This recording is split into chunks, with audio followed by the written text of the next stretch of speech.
name is Sheila Lamb, and I'm with the Virginia SBDC Network. For those of you that are not familiar with our organization, the Virginia Small Business Development Center is a partnership program between the U.S. Small Business Administration, George Mason University, and local host institutions throughout Virginia. With 26 locations across the Commonwealth, we provide training and technical assistance to small businesses in their local communities. Our one-on-one advising services are available at no charge. Today's webinar, Taking Advantage of Tourism Resources as a Craft Beverage Producer, is presented by the Virginia SBDC Network. We are recording today's presentation and it will be posted on our website, virginiasbdc.org. Due to the large number of participants that are expected to be with us today, everyone's microphone is muted and the chat feature is turned off. But if you have questions during the presentation, you can type those into the Q&A box. We have also enabled the live transcript function, which you can show or hide via your own meeting controls. And now it is my pleasure to introduce the Virginia SBDC Craft Beverage Assistance Program Manager, Chris Van Orden. Thank you so much, Sheila. Good morning, everyone, and thanks for joining us for today's conversation about tourism resources available to Virginia's craft beverage sector. As Sheila said, my name is Chris Van Orden, and I serve as manager of the Craft Beverage Assistance Program here at the Virginia SBDC. In today's program, we'll be discussing the many tools available to Virginia's tourism businesses, which includes breweries, wineries, distilleries, etc. So you can enter any questions that you might have in the Q&A function, and we'll do our best to answer all of them either during or after the webinar. So I'm excited to welcome today's speaker, Laura Messer, who's the Destination Development Manager at Virginia Tourism Corporation, based down in the Hampton Roads area. Laura's worked in and with the tourism industry for 20 years and currently serves tourism-related businesses in the Chesapeake Bay, Eastern Shore, and coastal Virginia regions. Laura, welcome. Thanks so much for having me, Chris, and the SBDC. I'm excited to be here today. And I truly do love craft beverage. And so I'm excited to share some resources. Yeah, well, really appreciate your time. You've got a really great kind of comprehensive view of things, and obviously a person who knows the industry is always appreciated. So, yeah, thanks so much for being here. Of course. So I kind of alluded to it to get going, but tourism, right? It's not just hotels and amusement parks. So um, I was hoping that we could start off with a quick kind of definition of what we mean when we say tourism, and that especially in terms of sort of qualification for resources. Right. And so I think one of the big components for a lot of the resources that we offer is that there's a guest component to the craft beverage business for some of our grants. And so having a tap room, hosting events, really that sort of thing. But then additionally, I think there's some resources that folks may not know about in terms of importing and exporting. And so I think that folks don't really think, they do think, like you said, about the primary like vacation spots, but really tourism is any sort of economic development. And so VTC itself, we track economic impact in localities. And so one of those sectors that we track is actually food and beverage. And so all sort of expenditures in that category are included within tourism expenditures. And so that's where I think, craft beverage may think, oh, well, we're manufacturing, but really, in a lot of ways, there's more than that, right? And so Mhm. tourism itself within Virginia is a very large industry. I think a lot of people don't recognize, it's not just folks from out of state, but also folks in state that are traveling to different areas. Mhm. And so VTC uses a metric of 50 miles outside of sort of a home location as that area for visitors. And so last year, well, actually in 2024, in Mhm. 2024, Virginia saw 44.7 million visitors, which was actually an increase of 2.5%. And then in terms of visitor spending, tourism created $35.1 billion in economic impact, which is essentially $96 million a day. And then so food and beverage, of course, is a huge component of that. After lodging, in some localities, food and beverage is actually a higher expenditure than lodging. And so altogether, tourism saves every Virginia household about $990 a year. And so the impact is far greater than I think a lot of people realize. Yeah, gosh, that's massive when you start to, take in the whole picture. So that is fascinating, and I know we're going to dig into that, especially some of the numbers in a bit here. But it's nice to know everybody, right? If you're tuning in and if you're have guests that are coming, especially from outside the region, yes, you are not only a manufacturer, you are a tourism business, which is great. It's important to think of yourself in all these different ways. So in the sort of tourism space, right? For those folks who may not be using all of the resources or just unaware of, right, who's operating at the kind of state and local, regional levels, those things. Who are the players? You mentioned VTC, which we should definitely start with. Right. And so Virginia Tourism Corporation is the state agency tasked with marketing Virginia as a vacation destination. And so I like to think of things in sort of three tiers. And so there's the state level, which is Virginia Tourism. Some areas have a regional destination marketing organization, which we tend to call DMOs. And then within that, there tends to be a local level. And so typically, I actually started in local government. And so I think that connecting with your local economic development team can be really important if you haven't done that already. And then in a lot of rural localities, that local economic development office is also the tourism office. And so there's a lot of crossover there. But so then from there, you can sort of build the relationships. And from a state perspective, VTC, we have a ton of different data resources that I think people would be interested in to know in terms of where visitors are coming from, when they're coming. And so a lot of that data that VTC can offer, I think, can be really useful, especially as businesses begin to make marketing decisions, right? Like, where should you advertise? If perhaps, the Richmond market, a lot of visitors are coming from, you should probably look at advertising in that second tier market, say it's coastal Hampton Roads.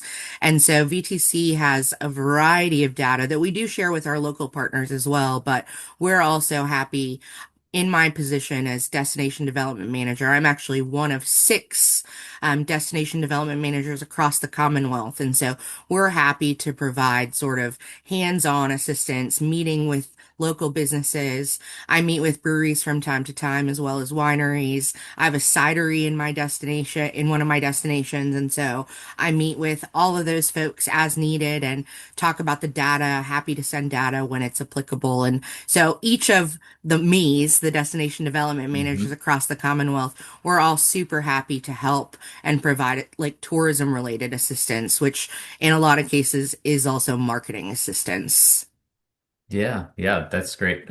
So if you don't know your Laura, please do. Absolutely. They're wonderful. And I'll say, I know Laura is herself fantastic, and I'm sure I don't know all of her peers, but it's a great, great group. They're very sharp. And is it fair to say everybody's kind of pulling in the same direction, sort of up and down the sort of scale, right? If you're connected with, VTC, they're going to make sure that you're connected with your DMO, destination marketing. Yeah, I think the Whatever. partnerships that we help facilitate, both locally inviting the locals in and, locals inviting us in as VTC, it's a pretty incredible network, I think, that we've managed to build. And I do like to sort of say that, we meet folks where they are, right? Like, we're not going to suggest that you spend $20,000 on marketing if, you spent $0 in the previous year. We really want people to grow sustainably and impactfully in a way that makes sense. Yeah. Well, I want to maybe take a little bit of time to go through all the things that VTC does because there's a lot. And, I think people just scratch the surface when they're thinking about VTC or just generally a lot of the resources that are available. So we'll start with the one that maybe you get the most questions about. Everybody always wants to know what grants are out there. What grants are out there? So can you tell us a little bit about what that looks like for VTC?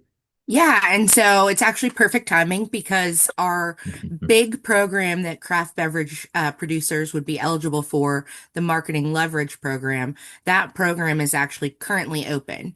And so the marketing leverage grant program that VTC offers allows businesses to apply for a reimbursable grant for up to $20,000.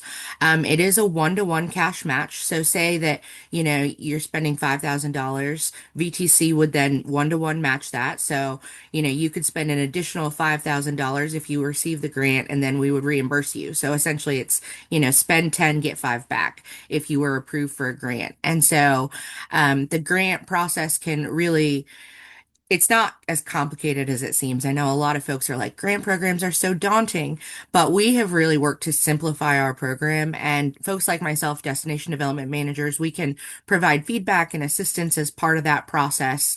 And so our grant program, the marketing leverage is open right now, but some of the things that you could apply for are, paid advertising in, say, the, Virginia Craft Beer Magazine, Hmm. or paid advertising, with your local television station, to be featured. Facebook, digital social advertising. But one thing that I think is really important for craft beverage producers is that there is funding for content creation. And so if you need new videos of your product, if you need, photos of people in your tap room enjoying the event, those sorts of assets can be part of the grant that you apply for, which can be really useful because I know that, keeping photos up to date in this day and age is, so important, right? Because especially I think as craft beverage continues to produce new products, it's sort of never ending, right? You want those new photos of that new vintage bottle of wine. You Hmm. want all of those different assets to be exist, and you may not have the capability in-house, I think. And so the marketing leverage program is one of the grants we offer. We do also, like, say that you want to start small. We do offer also a micro business marketing leverage grant. And so that opens in the summertime and is for up to $5,000. That program has a smaller pool of applicants because you have to have 20 or less full-time employees. And so that can be a good option too if you sort of want to start small. I don't think I said the deadline for the marketing leverage program, but that grant actually closes 1 month from today on March 19th at 5 p.m. And so there's still, I think, plenty of time. The application's all online. It's pretty flexible, I think. And, it's not a hard process. And I think definitely local SBDC offices are also pretty familiar with the grant application and they're willing to support as well. And so I think our grant programs can be a really good opportunity. But then we also have some cooperative marketing programs that may be of interest, where you can get a reduced rate for advertising, or get some reimbursement in different publications. And so I will send you guys a link afterwards, or a PDF that has some links. That way, I'm covering a lot of different topics, but that way it'll be easy for participants to just click the links and, find out more information about the different programs. That'd be great. Yeah, I know we're covering a lot here. We don't want people to be furiously taking notes. Just take it all in. Laura's generously offered to pull together a little cheat sheet for you all. And again, once you kind of go through that, you can always reach out to your local Laura to um, get all these things firsthand and ask questions and all that. A question came in. There's actually two that might even be related. Yeah. One question was, what about funding for expanding to another location? Not necessarily in your space, I imagine. Yeah, and so I would suggest that for that, so VTC primarily focuses on marketing, but Mhm. our sister agency, the Virginia Economic Development Partnership, they are certainly folks that can connect with you on expanding your business to another location. They have some different incentive programs, different Mhm. job related programs, and fortunately, actually, they also have regional folks. And so I will make sure to include a link to their sort of map, if you will. That way Mhm. participants can connect with their regional Virginia Economic Development Partnership person. Yeah, there's like a specific emphasis on food and beverage manufacturing. Of course, a lot of there's also attention being paid to bringing in very large companies from out of state or overseas.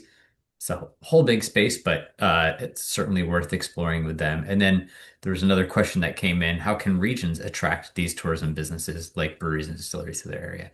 And I would say those two folks can maybe talk to each other. If there's a locality that's looking to bring, a second branch or a new, tourism related business to the area, have that conversation. It might help, even if it's not straight up cash, things like helping with site selection, like easing some of the burden or some like minor tax abatements. And for those localities, right, getting to know the different, um, if there's producers that are, one or two counties over that might be looking towards a new spot, or getting in touch with some of the trade associations, because they might be the ones that have the eyes on uh, coming businesses that are looking for the right location. So I think that sort of on the ground local stuff, especially if you have inroads to the general region that you're looking to get to, they're good conversations to have, even if there's no kind of incentives in place.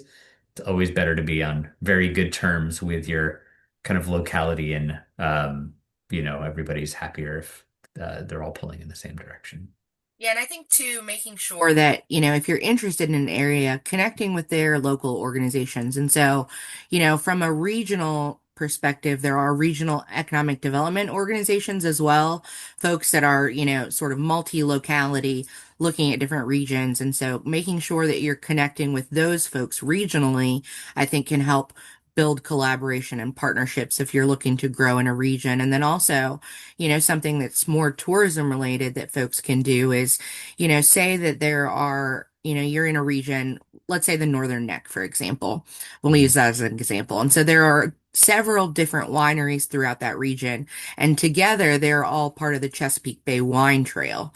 And so that collaborative trail effort, it's a united sort of marketing and event planning um, organization that really works to help show the growth and the drive in that area for craft beverage. And so I think that collaborations can also really support regional efforts, and working together, certainly with partners across multi-localities that may be in your same sector of craft beverage, or, those you want to create new collaborations with, whether that's somebody that is producing honey or lavender, things that you can integrate into your craft beverage. I think those are good opportunities to help highlight your area overall. Yeah, absolutely. And I'm sure in your neck of the woods, hey, if you've got uh, good relationships with, let's say, oyster farmers, right? Those are good folks to know. There might be some, I don't like the business term, right? Synergies, but mutually beneficial relationships to have there. It's all part of culinary tourism. So, Right. um, I wanted to also mention some of the other kind of resources that come out of VTC before we move on. So I'm always impressed by the sort of market intelligence and research that you all put out. So would you mind just touching on that for a minute? Yeah, and so I'm gonna read off I have a cheat sheet, of course. And so I do want to cover all three categories of craft beverage. And so in 2024, craft beer had an economic impact of $1.5 billion in Virginia. So there were 345 craft breweries, which actually made Virginia 19th in the nation. And so that alone, I think, is a testament to how strong the craft beverage industry is in Virginia. Those 345 breweries produced 397,000 barrels of craft beer, which essentially equaled 1.9 gallons per 21 plus adult. And so then in terms of wineries, more than 2.6 billion people visit Virginia wineries annually, resulting in more than $200 million in tax revenue. There are more than 350 wineries, cideries, and meaderies, because of course, cideries and meaderies is hard to say. Um, those are part of that wine industry. And then also, I think Virginia harvests over 4,200 acres of grapes with over 9,000 tons of grapes being produced, which is a total crop value of $22.2 million. And then lastly, in 2022, Virginia Spirits had an economic impact of $1.1 billion in Virginia. There were 128 licensed Virginia distillers with nearly 81 distillery stores with tasting rooms. And so many Virginia craft distillers, source their agricultural inputs from in-state producers. In fact, that number is 70%, which is crazy. But then in terms of sort of the visitor, we do have some data on that too. And so for people that visited Virginia that were interested in craft beer, the average per party spend of those visitors for 2024 was $1,484. And the average number of nights they stayed in in Virginia was 3.9. And so about $1,500, with 4 days, that's pretty good spend per party when you think about it. And the average size of craft beer parties was 2.8 people, and that did include children. I think that's important to note because, craft beer specifically tends to be a little more family friendly, right? Tap rooms that have, big yard games and spaces for children to play, live music. And so, that 2.8 did include children. For wine, the average Virginia visitor in 2024, that average per party spend was $1,400, actually 1,406. And so that average party size was a little higher at 3.3 people per group. Those folks spent 3.6 nights. And so wine was a little bit lower spend, but I think part of that is folks are purchasing, sort of the wine to take home, right? They're just doing the sampling flight in person, Hmm. but they're taking that wine home. And then lastly, we do also track libations. And so for those that were interested in libations, which would include spirits, that average party spend was 1432. The average party size was 2.9. And then those folks are staying 3.7 nights. And so on average, those numbers across the three different categories of craft beverage are all pretty similar. And so I always think that looking at that visitor profile is pretty important because as part of the full profile for each of those that we offer, it does show like what states folks are coming from. And then depending on your locality, VTC also uses what we call arrivalist data through a vendor. And so arrivalist data shows specific locality data. So your local DMO, destination marketing organization, may have access to that. And so we do have a lot of research out there about craft beverage that's tied to tourism specifically, but I do also always like to share that state information as well. Yeah, it's very impressive when you kind of tot it all up. It's a big impact, certainly. I want everybody here to know that they're part of, right, something big, that there's reaching a scale that's important, even if you're a very small producer. But I think that a lot of the research that comes out of VTC, if you haven't, please, you should absolutely go look. I think you have, right, those, profiles of different kind of tourist categories, and people, you get to say, wow, it's really interesting that this is the average person who's coming, the states that people are coming from. It can really help to shape a strategy to bring in more traffic to the tourism side of your business. It can be really actionable intelligence if you're doing the right digging. So, Yeah, and I think, um, we have really, BTC has taken a lot of strides the last, 3 to 4 years in terms of research and really making sure that we're putting this research in the partner's hand, in the hands of the businesses and the destination marketing organizations, because, you know, we have to keep moving forward and using the data to grow. And so we've really been taking some real action, I think. And I love the data because I think that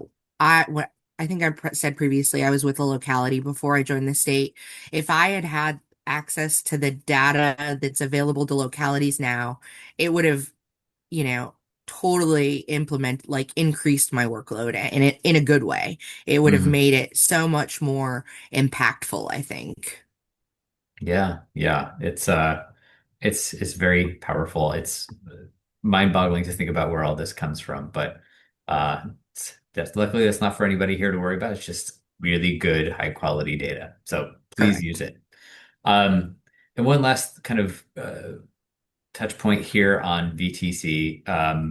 Love to hear any current or ongoing initiatives. There's obviously a big one that's happening right now here in Virginia. But yeah, what's going on with you all? Yeah, certainly. And so right now, our marketing campaign for Virginia tourism is actually vacation starts with VA. And so we have a great actionable toolkit that folks can be a part of, working sort of with VTC to align marketing. It really gives folks a platform, I think, to um, figure out how they're marketing themselves and how they can be part of that vacation, right? And so, and then of course, I think hopefully most folks on this call are aware of the fact that this is the 250th anniversary of the Declaration of Independence this year. And so Virginia 250 is a great big initiative. Tied to that, there are multiple sort of different actionable points, I think, for folks to get involved in that are craft beverage. Specifically, the Virginia Craft Beer Guild has partnered with Virginia 250 for their Patriot program. And so it's a great opportunity, I think, for craft beverage to be a part of the Virginia 250. And then I think there are some examples across the Commonwealth of folks that are brewing a specific beer for Virginia 250, or they have a limited edition wine. And so those sorts of programs, I think, tie really nicely because, America was made in Virginia. Truly, I really believe that. We were the first settlement, and craft beer was first brewed in Jamestown, right? And back in, the early 1600s. And so I think the legacy of Virginia made products is a great opportunity to tie into 250 this year. And so, if you haven't thought about 250, maybe you have a viewing party on July 4th, at your brewery for, the commemorative events that are happening throughout Virginia. I know that last year, Virginia 250 did a great live stream of the events they held at Fort Monroe. And, maybe you tap into that. That was not an intended pun. Was bound Um, to happen. it was bound to happen. But I think that sort of thinking outside the box can be really beneficial in how your business can tie into Virginia 250 because we will, I think, have a huge increase of visitors. I think another opportunity for folks is, if you're in coastal or Chesapeake Bay regions, there are a lot of Sail 250 related events. I was on a call earlier this week where, for Sail 250, I think they're expecting more than 1 million visitors throughout that weekend, June 19th through the 22nd. And so some great, I think, opportunities to promote your business to visitors. And, I can talk a little bit more about some of those, how you can easily act upon those opportunities a little later in our conversation as well. But just in terms of other VTC initiatives, we always have digital advertising opportunities on our website, virginia.org.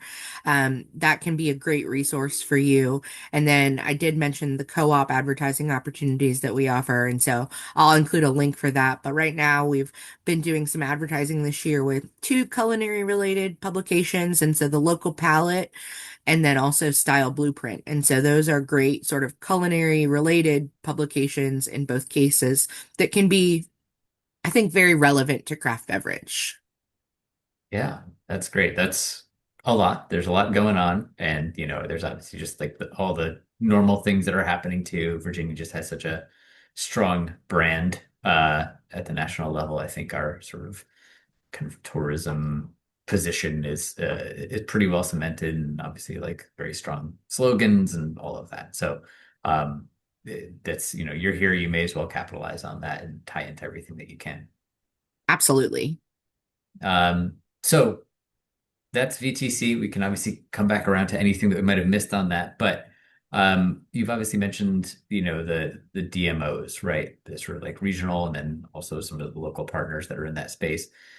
Can you kind of just, considering you came from that side of things, can you just talk a little bit about what people can expect from the sort of like regional and local partners, what they don't do, right? Don't go to them if you're asking for XYZ. That's sometimes even more helpful than what they do. Um, so yes, can you just talk a little bit about what happens at that level?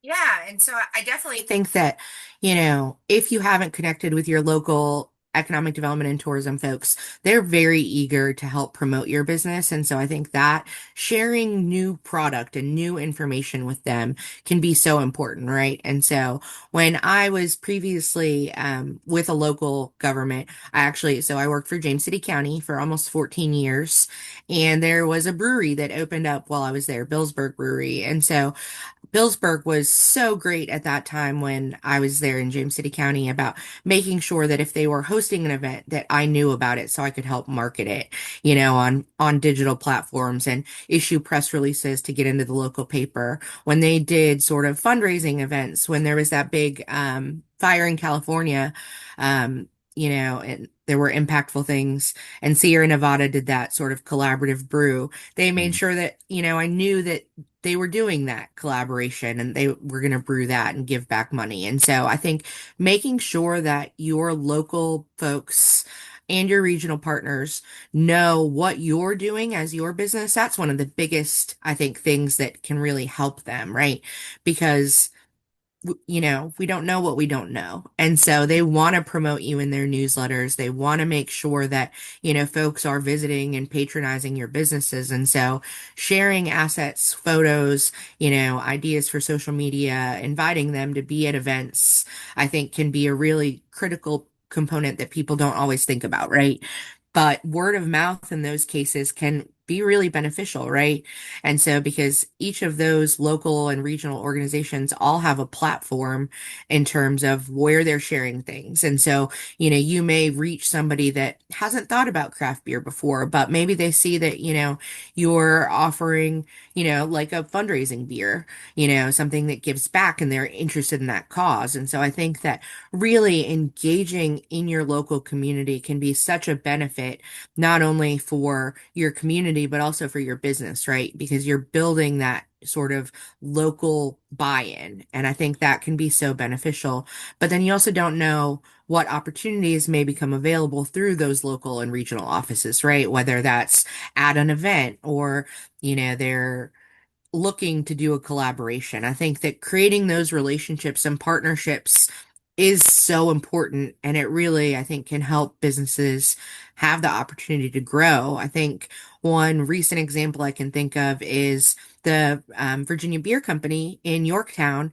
They just expanded to another location in Yorktown. And part of that was because the space became available. They, had that existing relationship with their economic development authority and really, built that relationship from there. And so now they have a whole new concept called the kitchen that really allows them to experiment with some different craft beverage in addition to the existing sort of traditional tap room they have. And so those local, I think, connections and relationships can just help you build your business in ways that you don't necessarily think. And I think that that's really the key part is building those relationships to help your local, like it's symbiotic, right? It's not Mhm. one is getting more from the other. It really, I think, goes both ways. And I know that I experienced that when I was with James City County working with local beverage period, because I also had a really great relationship at that time with the Williamsburg Winery. And so those partnerships and relationships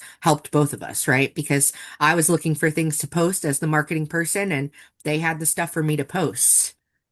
Yeah, no, it's a former kind of drinks journalist. The hunt for good content is never ending and it can be very tough. And so just giving people the content, the things that you're doing anyway, right? Like it helps you, it gets people out, but you're really endearing yourself to the people whose job it is to get things out there. So by all means, make sure that it gets in front of them. And I think you're right. It's that relationship building, having that ongoing kind of back and forth can be really helpful. You never know what's going to come along. So it's if you need something, it doesn't feel transactional when you go to them. Like, hey, you never heard of me, but I'm having this problem. That might be harder to do. And like you said, there's opportunities that arise all the time. And if you're top of mind, um, someone's going to bring something to you. That's how these things happen. It might say, hey, I heard that so and so is looking to do a white label beer, or somebody wants to do a um, kind of a co-branded wine product, for this company or whatever the case, they'll think of you. So yes, absolutely make time for these folks. They're often very nice. So make sure you're reaching out to them. Um, you mentioned earlier wine trails. So I want to make sure we don't leave out the sort of coalitions, trade groups, these groups of businesses or third parties that are maybe not in the sort of governmental space, maybe not even formally in the tourism or don't think of themselves in the tourism space. But can you talk a little bit about how these groups can help a company with the sort of overall tourism efforts? Yeah, and so I think that most folks on this call are probably aware of their specific association, if you will. So there's the Virginia Craft Beer Guild, of course. There's the Virginia Wine Board, and then also the Virginia Spirits Board. And so making sure that you're following those publications that also, have newsletters that you could be featured in. I think participating in each of those is important. But then also there is a sort of larger statewide organization that I think is important to mention, and that's the Virginia Restaurant, Lodging, and Travel Association. And they are statewide. They have chapters throughout the Commonwealth, and I think that organization can also be a really good place for, craft beverage to connect because VRLTA does a lot of the lobbying. And so I know right now they have been helping, with some of the distillery laws that may perhaps change this session in the General Assembly. And so I think participating with VRLTA is another really good statewide option to connect with other craft beverage producers, wineries, restaurants. They have a huge sort of Rolodex of restaurants, if you will. And so if you're trying to get your beer or wine in a restaurant, I think that connecting with VRLTA can be really beneficial. But they also offer some different awards programs and then event opportunities to highlight your business. And so they have chapter events from time to time. I know that I think it was last year. It may have been the year before. Sometimes the years run together. I attended a VRLTA chapter event that was hosted at Aleworks in York County. And so I think that those opportunities are another great way to highlight your business, right? Actually having that meeting of the chapter there that was, like a happy hour kind of event after work. And so I think that VRLT is a really great organization to connect with if you haven't before. And then seeing if there are any wine trails, beer trails, or, spirits trail related sort of in your area or regionally, I think is also important. And so, looking up those resources and seeing what exists in your sort of neck of the woods, if you will, I think can be important. But there are also some trails like the Virginia Mead Trail that is a statewide trail. There are, I think, 12 meaderies on that Mead Trail. So connecting with potential opportunities to further market your business can be really beneficial. But then lastly, also, it would be, I think, remiss of me to not mention chambers of commerce. If you're not connected to your local chamber of commerce, that's another organization where they often host business after hours events and, collaborative educational opportunities. And they're another resource for businesses, I think. And so being a part of that chamber of commerce can be really beneficial too, because, like Chris and I have both said, partnerships can be so important for your business. And so connecting with VRLTA, the Chamber of Commerce, your local marketing folks that are in economic development and tourism can be so important. Yeah, yeah. There's lots of groups that are at play here, some of which are right specifically in the tourism. So others might be adjacent, but still they might be aware of new things that are coming along. Right. This is all it's an important space to kind of be connected to everything. And if somebody says, "Oh, I want to introduce you to so and so," it's always worth taking that call. You never know where it's going to go. Um, I think I think we've exhausted these sort of kind of organizations and stakeholders in this space. There's nobody else that's springing to mind that might be kind of worth getting to know here. Yeah, I mean, I do think that making sure you know your destination development manager. We've talked about that. Mhm. And so, but also I think connecting with your legislators, your elected officials can be really important. Inviting them to events and advocating for your business, I think in that sense can be important. Because, you never know what might come up. And that way they're at least like, if somebody's like, oh, I want to host an event that features a local craft beer. Like that way you come to their Mhm. mind. They're like, oh, I know so and so. I think building those partnerships, but then I think also related in sort of culinary tourism, working with other businesses for collaboration, I think can be really beneficial. And so meeting that person that, produces honey or lavender, like I said before, and then in one of the earlier questions, I did allude to sort of working with the Virginia Economic Development Partnership as well. I think that's somebody else that if you haven't talked to them before, it might be worth talking to. They do offer some different programming in terms of importing and exporting that I think can be really beneficial as well if a business is trying to grow. Um, because Chris said I'm in coastal Virginia, and so I know that the Virginia Beer Company did participate in the valet program through VDP. And so I think that there are some programs that exist out there that, folks may not know about that are worth, looking into, especially if you're trying to grow your business. Yeah, absolutely. And I'll put in the plug for the other hat that I wear for the SBDC is the assistant director of the international program too. So if that's part of your equation, whether it's selling internationally, even if it's not a major part of your overall revenue streams, but if you're saying, hey, we are seeing a lot of visitation from this or that country, there might be opportunities there too. Who knows, right? So this is all ideally contributing to the big picture for your company of hey, you're making more sales, you're getting more visitors, right? This is a it's a fun space to operate in, but in the end, it's all about right growing your business. Um, so we've covered a lot in sort of interacting in the tourism space, and for some folks, right, they might say, "Oh, I've done 80% of these things. I got a couple of interesting nuggets." There might also be some folks who maybe haven't taken advantage of any real resources. I find in my experience, right? People in this industry tend to love the product. They love what they do. They're not necessarily people who said, "Oh, I want to open a business. What should I open?" It says, "Hey, I love beer. I love wine. I love whiskey. Whatever it might be. I'm going to open a business." So maybe they're not uh, always starting out thinking about all the different business resources that are out there.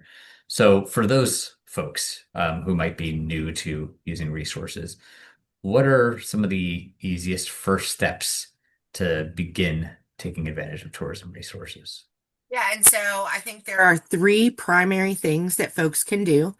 And it's interesting because it's a little bit of everything. And so Virginia.org is our consumer driven website. A lot of folks may realize that that's what's on a lot of Virginia license plates, Virginia.org. And so really, if you do not have a free business listing on Virginia.org, I cannot emphasize that enough. It's really similar to adding a Google listing. You get an account, you add some photos, information about your business, and then you can be on Virginia.org. That is a free website, a free listing for you to advertise on.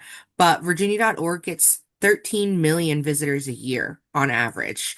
And so that is, it's where all of VTC's advertising directs to, Virginia.org. And so if your brewery, winery, or distillery does not have a listing on Virginia.org, you certainly need to create one. I think that is a very easy, basic first step. I think if somebody has not really engaged with Virginia tourism before, Virginia.org free listings can really help optimize, your search engine optimization, because we're doing so much advertising behind Virginia.org.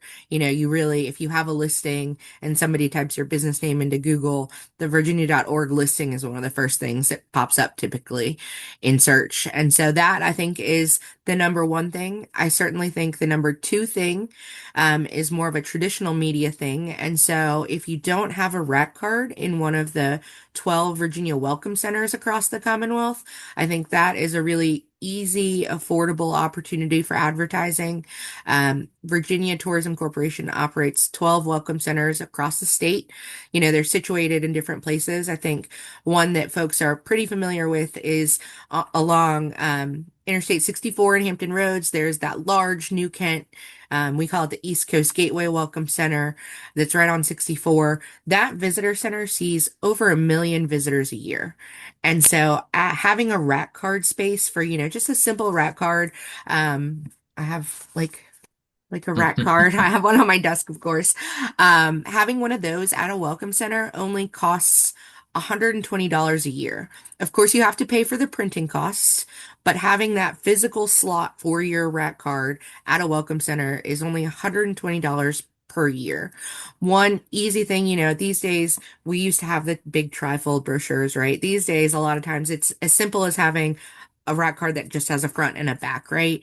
You can have a QR code, which I think in some cases, directs people directly to your website, and they may not even take that printed rack card away, right? They'll just scan the QR code and then have that information about your business on their phone, which I think is really great. And so advertising in a welcome center, I think is certainly the number two thing because it is so affordable. Of course, you may want to advertise at more than one, but you Mhm. can advertise at two welcome centers for $240 a year. That is really affordable, especially when you think about the fact that the rack card printing itself doesn't cost that much either. There is that, initial investment in having a great design of your rack card, but after that, it's not, we're not talking thousands of dollars, which I think is really important to small business owners, especially.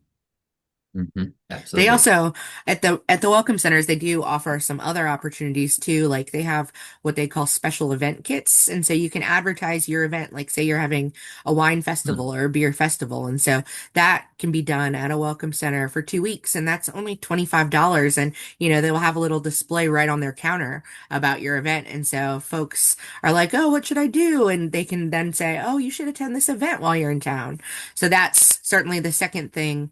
And then the third thing I think is making sure that you're utilizing our Virginia is for Lovers sub brands. And so we have Virginia is for craft beer lovers, Virginia is for wine lovers, and Virginia is for spirit lovers. You can actually request use of those logos from the Virginia Tourism website, include them, in your marketing, include um, our logo on your website. But then also, I think one thing that folks don't think about is you can also order wholesale merchandise through Virginia Tourism with that logo that you could sell in your tap room. You can co-brand it, have your logo on the front, and then put Virginia is for craft beer lovers on the back or wine lovers. And I think that's a really great opportunity to wholesale merchandise with the Virginia is for Lovers brand that's so, recognizable, but also can create another additional revenue stream for your business in your tap room or your tasting room, certainly. And so I think that's my third suggestion if somebody has not previously, used VTC resources is using those sub brands because, people love merchandise like that. I think it always Mhm. surprises people, but people are excited, for that sort of branded opportunity. Yeah, it's everyone here is very fortunate to have a business in Virginia, which has one of, if not the strongest kind of state tourism brand out there. Virginia's for Lovers is a great thing. You love, I mean, you driving around, you see it everywhere. It's a fun one to be so to be able to use. So why not add it on there? So um well, I don't mean to close this down on a negative note, but I think it's important to talk about just some common pitfalls, right? What are some things that people do um, in this space that you kind of see as like a kind of somewhat regular mistake? Yeah, and so I certainly think that as a business owner, I think people wear so many hats, right? And I think that it's okay to ask for help. I think that's certainly one of the things that folks should do, especially when it comes to marketing for tourism, right? I think it's okay to hire out marketing if you need to. It's okay to get that vendor to, produce your video, that you don't have to do everything in-house, and that it's okay to take something like that off your plate, right? I think that all of the destination development team at VTC, we're happy to share potential recommendations of, folks that you could work with that we're familiar with that work in the tourism space. I can think of three marketing firms off the top of my head that I think can be beneficial to folks. And so I think that that's my one thing is, you don't have to wear all the hats, and it's important to recognize that tourism, especially in marketing, are such a multi-level space, right? Like there's so many things that you could do, and it's okay to sort of recognize that you are one person. You can't do it all in a day. And then I know that we've talked about so much today because there are just so many different resources, right, within tourism and economic development. And so I think it's important to remember that a phased approach is okay. It's okay to make, you know, sort of three goals for yourself for the year or the quarter or whatever approach you want to take. But I always like to tell partners, Rome wasn't built in a day. I don't expect you to go from 0 to 100 in terms of tourism visitation within a year. It's about sustainable, steps towards creating a bigger visitor economy, and not just, your residents that come out, every Thursday afternoon after work, or, it's really about incremental growth. And so I think that people are so eager to be like, we're going to do this, but it's okay to take that step back, right? And, sustainable, contract it out if you need to. And don't be afraid to ask questions. I think that that's something that people don't always do. And, asking the questions like, what resources, what data do you have that can help me? I think is another great tool that people can do. Just asking the questions, creating those relationships, and, acknowledging that you are but one person in a lot of scenarios, right? Yeah, it's a whole world out there. There's lots and lots of people to help, and I'm sure people can wind up spending all of their time on this, and there's other things to do in running your business. So please, be patient with yourself and use those resources, and call Laura, your Laura, wherever you are, and get the process started. Well, Laura, thank you so much for making the time to be here today. Really appreciate your expertise. I'm sure you'll be hearing from people after this. And again, make sure everybody, please make sure that you reach out. And thank you in advance for sharing that kind of cheat sheet. We'll make sure that gets around to everybody who's registered. So thank you all for attending today's session. Appreciate you making the time. I agree. Laura, thank you. Chris, thank you. And thanks to all who joined us today. You are going to receive an email within a day or two with a link to this recording and that cheat sheet that Laura is going to share. If you would like to sign up for upcoming webinars or access recorded webinars, please visit virginiasbdc.org/training. These resources are designed to be used in collaboration with your local SBDC advisors. You can sign up for a free and confidential session by emailing help@virginiasbdc.org or via our website. We hope to see you all at our next session. Take care, everyone. Thanks all.